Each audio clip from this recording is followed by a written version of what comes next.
Governor of West Bengal hereby appoint Honorable Mamata Banerjee as Chief Minister of the State of West Bengal. Jagdeep Dhankar. আমি মমতা ব্যানার্জি ঈশ্বর নামে শপথ করিতেছি যে বিধি দ্বারা স্থাপিত ভারতের সংবিধানের প্রতি আমি অকৃত্রিম নিষ্ঠা ও আনুগত্য পোষণ করিব। हम सब देख रहे हैं कि बंगाल से बहुत ही ज्यादा डिस्टर्ब करने वाली खबरें आ रही हैं, वीडियोस आ रहे हैं और फोटोज आ रहे हैं और घरों को जलाया जा रहा है और कोई भी लिबरल कुछ नहीं कह रहा है। और मैं अपनी सरकार जिनकी मैं बहुत बड़ी सपोर्टर हूँ, आज मैं कहना चाहती हूँ कि मैं बहुत ज़्यादा डिसअपॉइंटेड हूँ।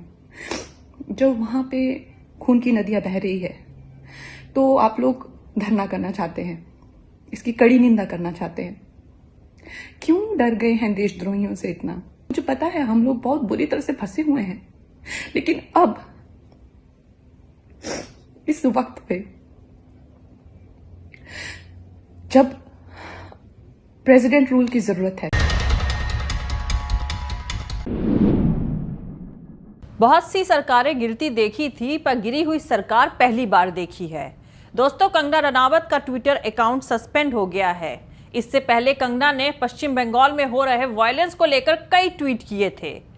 एक ट्वीट में उन्होंने बंगाल में प्रेसिडेंट रूल की मांग करते हुए लिखा था कि गुंडाई खत्म करने के लिए हमें सुपर गुंडाई की जरूरत है। मोदी जी अपना विराट रूप दिखाएं प्लीज। इसके अलावा भी कंगना रनावत ने अपने ट्वीट्स में कई ऑफेंसिव और भड़काऊ बातें लिखी थी। ट्विटर अकाउंट सस्पेंड होने के बाद उन्होंने फेसबुक पर एक वीडियो पोस्ट किया जिसमें वो रोती हुई नजर आ रही हैं। इस वीडियो में वो इंटरनेशनल मीडिया हाउसेस पर साजिश का इल्जाम लगा रही हैं। लगभग 2 मिनट के इस वीडियो में उन्होंने कहा कि बंगाल में इतना वायलेंस हो रहा है, लेकिन बीबीसी वर्ल्ड, टेलीग्राफ, टाइम और गार्जियन इसे कवर नहीं कर रहे हैं। ये इंडिया के खिलाफ साजिश है। कंगना ने कहा कि वैसे तो वो मोदी सरकार की बहुत बड़ी सपोर्टर हैं, लेकिन बंगाल पर उनके रवैये से निराश हैं। उनका मोदी सरकार से कहना है कि बीजेपी बंगाल में धरना देने जा रही है। बीजेपी देशद्रोहियों से क्यों डर गई है? क्या अब देशद्रोही देश चलाएंगे? कंगना रनावत ने कहा, आज जब देश में प्रेसिडेंट रूल की जरूरत है तो हम क्यों डर गए हैं? तो आपको बता दूं कि पश्चिम बंगाल में विधानसभा चुनाव के नतीजों के सामने आते ही राज्य के कई हिस्सों से बड़े पैमाने पर वायलेंस की खबरें सामने आ रही हैं। बीजेपी का इल्जाम है कि चुनाव में जीत के बाद ममता बनर्जी की पार्टी टीएमसी के सपोर्टर्स ने जगह जगह बीजेपी के कार्यकर्ताओं पर हमले शुरू कर दिए हैं। दूसरी तरफ टीएमसी ने इसे बीजेपी की अंदरूनी झगड़े का नतीजा बताया है। नरेंद्र मोदी ने भी फोन पर गवर्नर जगदीश धनखड़ से बात करके हालात का जायजा लिया। दरअसल बंगाल चुनाव के नतीजे सामने आने के बाद से ही सोशल मीडिया पर बड़े पैमाने पर वायलेंस की तस्वीरों और वीडियोस के साथ तमाम दावे किए जा रहे थे और ऐसी पोस्ट और ट्वीट्स की तादाद इतनी ज्यादा थी कि फौरन उनकी हकीकत जान पाना बेहद मुश्किल था। लेकिन इससे बंगाल में खासकर गांव के इलाकों में भ्रम और खौफ का माहौल पैदा हो गया है और इसी मुद्दे पर कंट्रोवर्शियल ट्वीट की वजह से कंगना रनावत का ट्विटर अकाउंट को सस्पेंड कर दिया गया है। पुलिस के मुताबिक रविवार यानी संडे रात से अब तक बंगाल के अलग अलग इलाकों में हुई झड़पों में कम से कम 12 लोगों की मौतें हो चुकी हैं। पुलिस ने यह नहीं बताया कि मरने वाले किस पार्टी से जुड़े थे, लेकिन बीजेपी का दावा है कि उसके कम से कम 6 लोग हिंसा में टीएमसी कार्यकर्ताओं के हाथों मारे गए हैं। टीएमसी ने भी अपने 4 लोगों की मौत होने का दावा किया है, जबकि एक शख्स को इंडियन सेक्युलर फ्रंट का सपोर्टर बताया गया है। इसके अलावा कई इलाकों में पार्टी दफ्तरों में आग और घरों में तोड़ फोड़ की खबरें भी सामने आई हैं।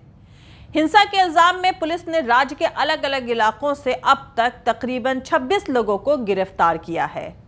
बीजेपी के प्रेसिडेंट जेपी नड्डा चुनाव के बाद के हालात का जायजा लेने के लिए 2 दिन के दौरे पर बंगाल पहुंचे हैं। दूसरी तरफ ममता बनर्जी ने लोगों से अमन बनाए रखने की अपील करी है। उन्होंने कहा है कि बुधवार यानी वेडनेसडे को उनके शपथ नहीं लेने तक कानून और व्यवस्था की जिम्मेदारी इलेक्शन कमीशन पर है। आपको बता दूं, बंगाल की ज्यादातर तस्वीरें फेक हैं। पुरानी वारदातों की तस्वीरों को आज की डेट की बताकर शेयर किया जा रहा है। ये बीजेपी का पुराना ट्रेंड है, जहां जीतते नहीं वहां कम्युनल यानी सांप्रदायिक रंग देने लगते हैं। बीजेपी से ज्यादा झूठी सांप्रदायिक यानी कम्युनल दंगाई पार्टी कोई दूसरी नहीं है। जब ये लोग बंगाल में बुरी तरह हराए गए हैं तो अवाम के जनादेश को मानने के बजाय ये लोग अब नैरेटिव बनाने में लग गए हैं कि बंगाल में मुसलमानों ने कत्लेआम शुरू कर दिया है। दरअसल बीजेपी इस नैरेटिव को इसलिए तैयार कर रही है ताकि उत्तर प्रदेश के चुनाव में ये नैरेटिव काम आ सके। बीजेपी बंगाल में मुस्लिम करके उत्तर भारत के लोगों को ठगना चाहती है, जबकि सच्चाई ये है कि बीजेपी एक दो कास्ट को छोड़कर कभी भी हिंदुओं या मुसलमानों की हितैषी नहीं रही है। ना इसे जाट पसंद है, ना गुर्जर पसंद है, ना यादव, ना दलित, ना बाकी ओबीसी कास्ट। इसलिए बीजेपी के नैरेटिव में मत फंसिए। इनका मकसद बंगाल के अपने कार्यकर्ताओं को इंसाफ दिलाना नहीं है, बल्कि उत्तर प्रदेश में मुसलमानों का डर दिखाकर अपने हिस्से का वोट तैयार करना है। वैसे पश्चिम बंगाल में सियासी वायलेंस का मामला इतना सीधा नहीं है। सोशल मीडिया और कुछ खबरों को देखकर पहली नजर में ऐसा लगता है कि ममता बनर्जी की पार्टी के लोग बीजेपी के लोगों पर हमला कर रहे हैं, लेकिन ये सियासी तमाशे की सिर्फ एक तरफा तस्वीर है। चुनाव के नतीजे के बाद बंगाल में कम से कम 12 लोग मारे गए हैं। बीजेपी ने दावा किया है कि इसमें से 6 कार्यकर्ताएं उनके हैं। पुलिस ने 12 मौतों की बात कही है, लेकिन यह नहीं बताया कि मारे गए लोग किस पार्टी से जुड़े थे। मीडिया यह खबर चला रहा है कि टीएमसी के कार्यकर्ता वायलेंस यानी हिंसा कर रहे हैं, लेकिन ये नहीं पूछ रहे कि मारे गए 12 लोगों में से अगर 6 बीजेपी के हैं तो बाकी 6 किस पार्टी के हैं और उन्हें किसने मारा। जबकि कहा जा रहा है कि बीजेपी भी इस वायलेंस में बराबर की हिस्सेदार है। तो आपको यहां पर बता दूं कि खबर के मुताबिक वर्धमान में मारे गए 4 लोगों में से 3 ममता बनर्जी की पार्टी के हैं और 1 बीजेपी का। इस बारे में पूछने पर बीजेपी का कहना है कि यह तो लोगों के रिएक्शन का नतीजा है। हुगली में भी 1 तृणमूल कार्यकर्ता मारा गया है और 3 घायल हैं, लेकिन जेपी नड्डा और कैलाश विजयवर्गीय के बयान को ही आखिरी सच मानकर बहस करी जा रही है और इन्हीं नेताओं के बयान को हेडिंग बनाया जा रहा है। मेरा कहना है कि अगर जेपी नड्डा का दावा सच है तो ममता बनर्जी का दावा सच क्यों नहीं है।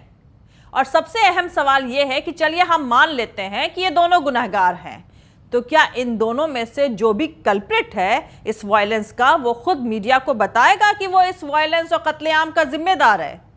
क्योंकि मीडिया ना तो खुद तहकीकात और खोजबीन कर रहा है और ना ही किसी से सवाल पूछ रहा है, ना अपने से कोई दावा करने की हालत में है। ये सच है कि वेस्ट बंगाल में तृणमूल कांग्रेस यानी टीएमसी चुनाव जीती है और इस वायलेंस के लिए उसकी पहली जिम्मेदारी बनती है, लेकिन ऐसा लगता है कि मीडिया बीजेपी के इल्जाम को ही आखिरी सच मानकर रिपोर्ट कर रहा है। दोस्तों, जब इल्जाम दोनों पर लगाए जा रहे हैं तो दोनों से सवाल क्यों नहीं पूछे जा रहे हैं? वैसे ये सब जानते हैं कि टीएमसी सियासत में वायलेंस का सहारा लेती है। इससे पहले वामपंथियों पर भी सियासी हिंसा का इल्जाम लगता रहा था और उनकी सियासी हिंसा को टीएमसी के सियासी वायलेंस ने मात दे दी। और अब बीजेपी अपने हिंदू मुसलमान वाले वायलेंस से टीएमसी की हिंसा को जीतना चाहती है। बंगाल की सियासत में वायलेंस यानी हिंसा सबसे कारगर हथियार है और टीएमसी की तरह बीजेपी भी उसी हथियार पर अपना हाथ साफ कर रही है। जबकि वायलेंस और दंगों के मामलों में बीजेपी का रिकॉर्ड तो जग जाहिर है।